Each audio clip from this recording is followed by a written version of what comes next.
નમસ્કાર મિત્રો, મારુતિનંદન એજ્યુકેશનમાં આપ સર્વેનું સ્વાગત છે. હવે ઇંગ્લિશની અંદર આપણે પ્રથમ યુનિટ ચિત્તા સ્ટીયર પૂર્ણ કરેલ છે. પૂર્ણ કર્યા પછી આપણે એના પ્રશ્નોની ચર્ચા કરી હતી અને ત્યારબાદ બે શબ્દો દ્વારા જે વાક્ય બનાવવામાં આવે છે એ વાક્ય પણ આપણે જોયા હતા. તો ગાઈડ્સની અંદર આપેલા જે 16 વાક્યો છે એ દરેક વાક્ય તમારે લખી અને સારી રીતે તૈયાર કરવાનું છે. જે દરેકનું ગુજરાતી આપણે મતલબ લાસ્ટ લેક્ચરની અંદર તમને કહી દીધેલું છે. હવે કયું વાક્ય કોણ બોલે છે અને કોને કહેવામાં આવે છે એ વસ્તુ આપણે જોઈશું. એની સૂચના એ પરીક્ષામાં તમારે 3 માર્ક્સનું પૂછાશે. એની સૂચના આપવામાં આવેલી હશે, રાઇટ હુ સે, કોણ બોલે છે, ટુ હુમ કોને બોલે છે, write who said to whom the following sentence.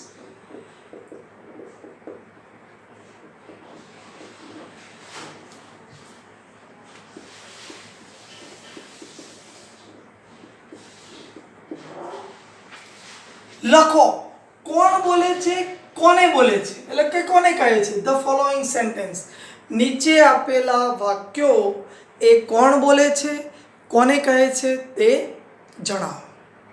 હવે જોઈએ મિત્રો, એની અંદર ખાસ ધ્યાન આપશો. દાખલા તરીકે પ્રથમ સેન્ટેન્સ આપેલું છે કે this dear are really wonderful. This dear are really wonderful.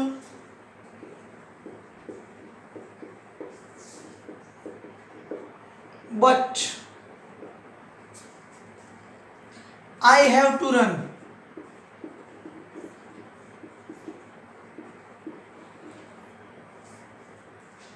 a lot to catch one of them.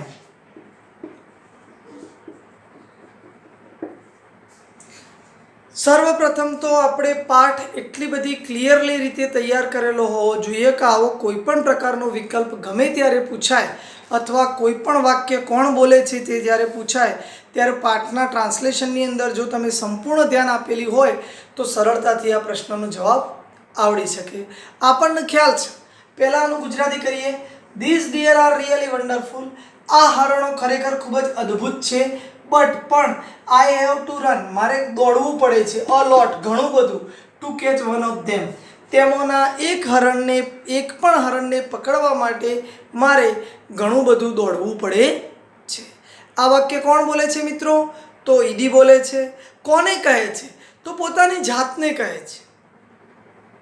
એ પોતાની જાતે વાત કરતો હોય છે, એટલે કોને કહે છે? પોતાની જાતને. ખાસ ધ્યાન આપશો, આનો આન્સર લખતી વખતે તમારા વાક્યની અંદર કઈ રીતે લખવાનું છે? This sentence was said by Edie. This sentence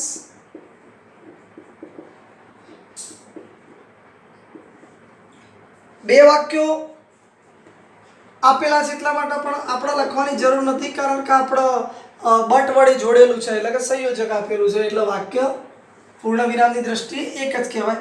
This sentence was said by Edie to himself. આ વાક્ય Edie to himself એટલે પોતાની જાતને કહે છે. તો આ રીતે ફૂલ સેન્ટેન્સની અંદર કોઈ પણ વાક્ય પૂછાય તો તમારે એનો જવાબ આપવાનો રહેશે. સેકન્ડ સેન્ટેન્સ જોઈએ મિત્રો. I can be lucky as these beautiful cubs. હું પણ આવા સુંદર બચ્ચાઓ જેવો નસીબદાર હોત તો ઉદ્ગાર વાક્ય છે, એક્સક્લેમેટરી સેન્ટેન્સ છે. સોરી ઇન્ટ્રોગેટિવ સેન્ટેન્સ છે. Can I be lucky as this beautiful cups? હું આ સુંદર બચ્ચાઓ જેવો નસીબદાર હોત તો, હોઈ શકત તો. This sentence was said by Iri to himself. આ પણ એ પોતાની જાતને જ કહે છે. ત્રીજું સેન્ટેન્સ જોઈએ. It is always better to have one slaves instead of two slaves instead of one. અરે, આ તો હંમેશા સારી બાબત છે કે એક કરતાં બે ગુલામો અથવા એક કરતાં બે નોકરો રાખવા. આ પણ ઈદી પોતાની જાતને જ કહે છે. એટલે this sentence was said by Idi to himself. ચોથું વાક્ય જોઈએ. Everybody of our trip will hate you. આપણી જ્ઞાતિનો દરેકે દરેક વ્યક્તિ તને તિરસ્કાર કરશે. યુ તારો, બીકોઝ કારણ કે you are lazy and wicked two.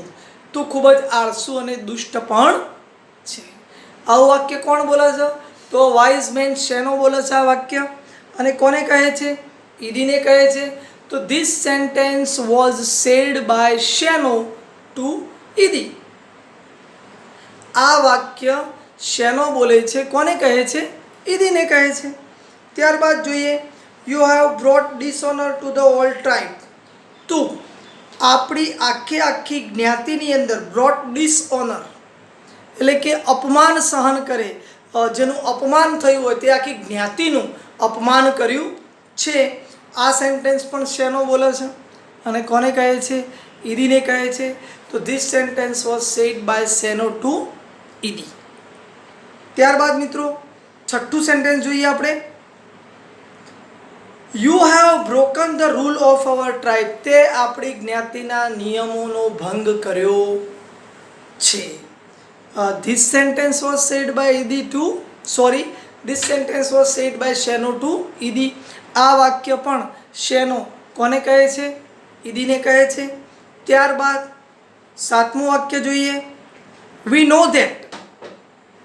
આપણે જાણીએ છીએ કે a hunter must hunt with his own strength and skill.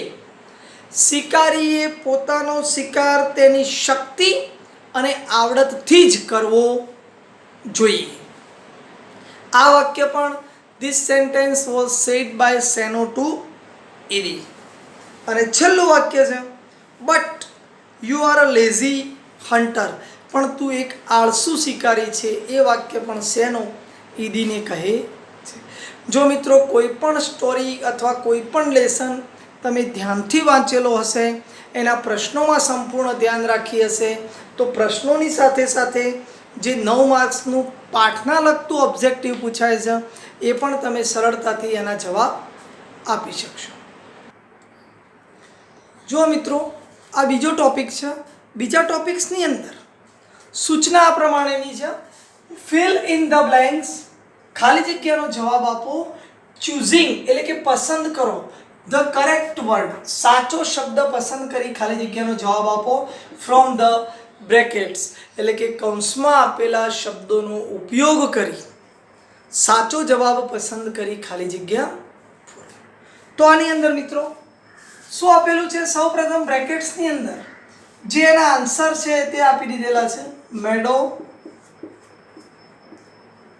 બીજો આન્સર છે ગ્રેઝિંગ. ત્રીજો આન્સર છે હર્ડ. આ 3 આન્સરો આપેલા છે. પેરેગ્રાફ આ પ્રમાણે છે. Long ago a Zulu hunter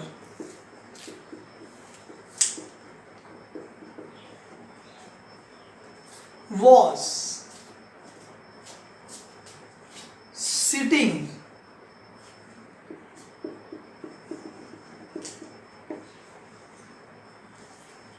under a tree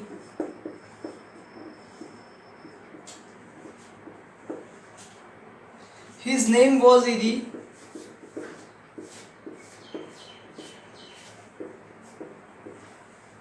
His name was Idi.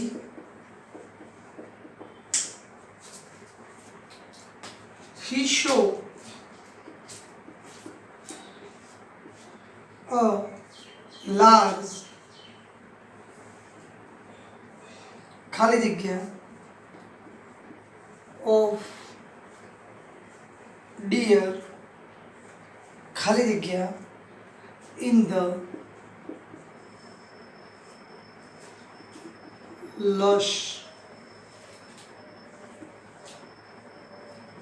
green ખાલી જગ્યા આ પ્રમાણેનો પેરેગ્રાફ આપેલો છે. આપણને ખબર છે કે આપણા ચિતા સ્ટીયર્સ લેસનના અથવા યુનિટના પ્રથમ પેરેગ્રાફ જે આપેલો છે આ એ જ પેરેગ્રાફ છે. પરીક્ષાની અંદર મિત્રો તમારા આપણા પહેલે દાખલા તરીકે ફર્સ્ટ એક્ઝામની વાત કરીએ તો જેટલા યુનિટ ચાલ્યા હશે એમાંથી કોઈ પણ આવો એક ફકરો એક્ઝામની અંદર આપેલો હશે, તેના 3 વિકલ્પો હશે, એના 3 માર્ક્સ હશે. તમારે શું કરવાનું છે તો તમારા પાઠના આધારે વાક્યમાં બંધ બેસતો શબ્દ મૂકી એ ખાલી જગ્યા પૂર્ણ કરવાની છે. આપણે 3 થી 4 વાર આ પેરેગ્રાફ જોયેલો છે. લોંગ એગો લાંબા સમય પહેલાં અથવા ઘણા બધા વર્ષો પહેલાં જુલુ હન્ટર એટલે કે જુલુ જાતિનો એક હન્ટર એટલે કે શિકારી was sitting under a tree, એ ઝાડ નીચે બેઠો હતો. હિઝ નેમ વોઝ ઈદી, તેનું નામ શું હતું? ઈદી હતું. હી શો અ લાર્જ, તેને જોયું એક વિશાળ, તો વિશાળ મેડો બીટ ગ્રેઝિંગ ચરવું અને હર્ડ એટલે ટોળું, તો તેણે જોયું હતું. શો આપેલો છે તો આપણે શું લખીશું? Hard. He saw a large herd of deer. તેને એક મોટું હરણનું ટોળું જોયું હતું. ખાલી જગ્યા એટલે કે ચરી રહ્યું હતું, તો આપણે શું લખીશું?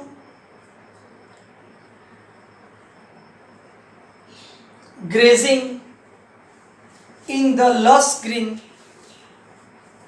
meadow એટલે કે લીલા ઘાસના મેદાનોમાં બીડમાં આ હરણો હતા. એ હરણો શું કરી રહ્યા હતા? ચરી રહ્યા હતા. બરાબર. તો આ ખાસ ધ્યાન આપશો, આ ખાલી જગ્યાઓ એ પાઠના આધારે તમારે મૂકવાની છે. જો પાઠ તમને સરળતાથી આવડતો હોય તો તમે દરેકે દરેક બ્લેન્ક્સનો જવાબ આરામથી લખી શકશો. ઓકે, હવે જુઓ, આવો જ એક બીજો પેરેગ્રાફ જોઈએ, ધ્યાન આપશો.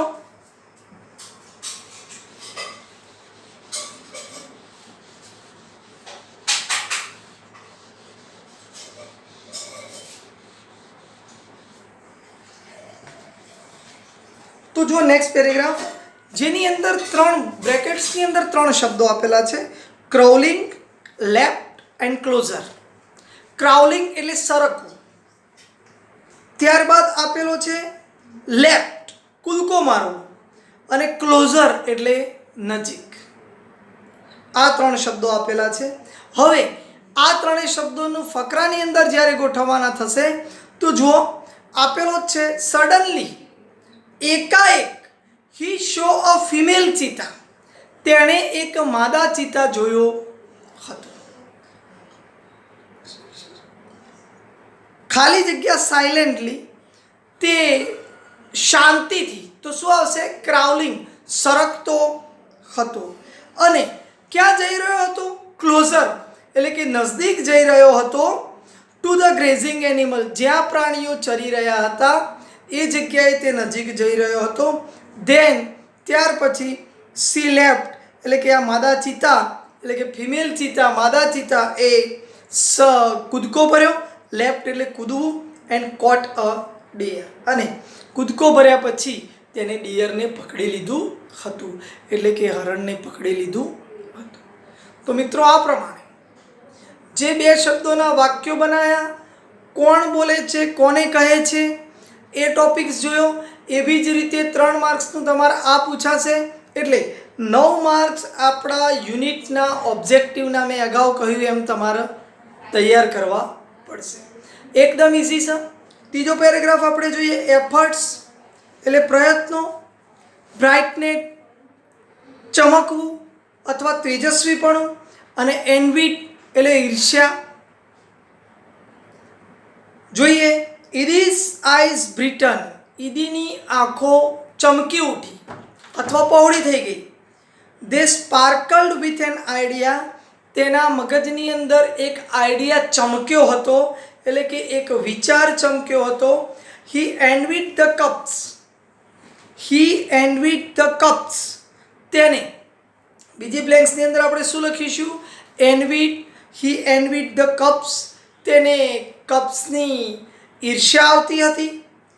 Can I be lucky as this beautiful cups, શું હું આ સુંદર બચ્ચાઓ જેવો લકી હોઈ શકીશ અથવા લકી હોઈશ, એટલે કે નસીબદાર હોઈશ કે કોઈ પણ પ્રકારના એફર્ટ્સ વગર હું મારો શિકાર મેળવી શકું. તો જુઓ મિત્રો, એની અંદર લાસ્ટ સેન્ટેન્સ આપેલું છે, they got their food without any ખાલી જગ્યા. તો એની અંદર આપણે લખીશું એફર્ટ્સ. તેઓએ પોતાનો શિકાર કોઈ પણ પ્રકારના એફર્ટ્સ એટલે કે પ્રયત્નો વગર મેળવ્યો હતો. તેઓએ તેઓનો ખોરાક કોઈ પણ પ્રકારના પ્રયત્નો વગર મેળવ્યો હતો. તો આ પ્રમાણે તમારા 16 પેરેગ્રાફ આપેલા છે, 16 ફકરા આપેલા છે. તો આ 16 ફકરા એકવાર જોવાના છે અને એના જવાબ ટેલી કરવાના છે. આપણે આની અંદરથી 8મો પેરેગ્રાફ જોઈએ. વાઇડલી, પહોળી રીતે, એંગ્રી, ગુસ્સે થવું, રિટર્ન એટલે પાછા ફરવું. આ 8મા પેરેગ્રાફની અંદર આપેલા 3 બ્રેકેટ્સના શબ્દો છે.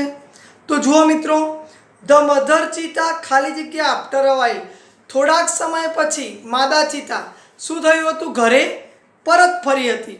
તો પરત ફરવું એટલે return. She did not find her cups, તેને તેના બચ્ચા મળ્યા નહોતા. સી લુકડ ઓલ અરાઉન્ડ, તેણીની આસપાસ જોવા લાગી હતી. First of all C became ખાલી જગ્યા, સૌથી પહેલાં તેણીની શું થઈ હતી? ગુસ્સે થઈ હતી. એન્ડ જમ્પડ વાઇડલી, અને ત્યારબાદ વિશાળ કૂદકા ભરવા લાગી હતી. તો આ પ્રમાણે આ 16 પેરેગ્રાફ તમારે તૈયાર કરવાના છે. એના શબ્દો ખાસ ધ્યાન આપી અને કઈ જગ્યાએ કયો શબ્દ મૂકવામાં આવે છે એનું ધ્યાન તમારે રાખવું પડશે. હવે નેક્સ્ટ ટાઈમ આપણે યુનિટ નંબર 2 ડેન્ટલ હેલ્થ ચલાવવાના છીએ. તો આ 2 દિવસની અંદર તમે એના સ્પેલિંગ્સ ખાસ તૈયાર કરશો, જેની અંદર જેથી પાઠની અંદર તમે સરળતાથી ધ્યાન આપી શકો. એક બાજુના એટલે કે નવી ગાઈડની અંદર પેજ નંબર 24 પેજ નંબર ઉપર આપેલા સ્પેલિંગ્સ તમે તૈયાર કરશો. આપણે એટલો લેસન નેક્સ્ટ લેક્ચરની અંદર ચલાવીશું. Thank you.